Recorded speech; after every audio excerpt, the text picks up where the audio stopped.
പൃഥ്വിരാജിൻ്റെ വിലായത്ത് ബുദ്ധയുടെ ടീസർ എത്തി. പുഷ്പ സിനിമയെ ഓർമ്മിപ്പിക്കുന്ന തരത്തിലുള്ള ടീസറാണ്. എന്തായാലും അതിഗംഭീരം. പൃഥ്വിരാജ് ഡബിൾ മോഹൻ എന്ന മറയൂർ ചന്ദനക്കടത്തുകാരനായി നിറഞ്ഞാടുന്നുണ്ട്. ഒപ്പം ഷമ്മി തിലകനും പൃഥ്വിരാജും തമ്മിലുള്ള നേർക്കുനേറുള്ള പോരുകൾ നമുക്ക് കാണേണ്ടിയിരിക്കുന്നു. എവിടെയൊക്കെയോ അയ്യപ്പനും കോശിയും ഓർമ്മിപ്പിച്ചു എന്നത് ടീസറിൻ്റെ പ്രത്യേകത തന്നെയാണ്.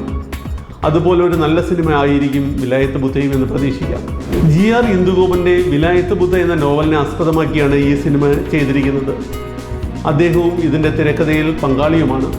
പ്രിയമത കിഷൻ, സുരാജ് വെഞ്ഞാറമൂട് തുടങ്ങിയവർ ഷമ്മി തിലകനും പൃഥ്വിരാജിനുമൊപ്പം ഈ സിനിമയിലെ വലിയ മികച്ച കഥാപാത്രങ്ങളെ ചെയ്തിരിക്കുന്നു. സന്ദീപ് സേനനും AV അനൂപ് ചേർന്നാണ് ഈ പൃഥ്വിരാജ് ചിത്രം നിർമ്മിച്ചിരിക്കുന്നത്.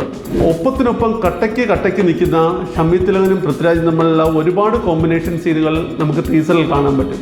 ഇതെല്ലാം തിയേറ്ററിൽ നിറഞ്ഞ കൈയടി തരുമെന്ന് ഉറപ്പാണ്.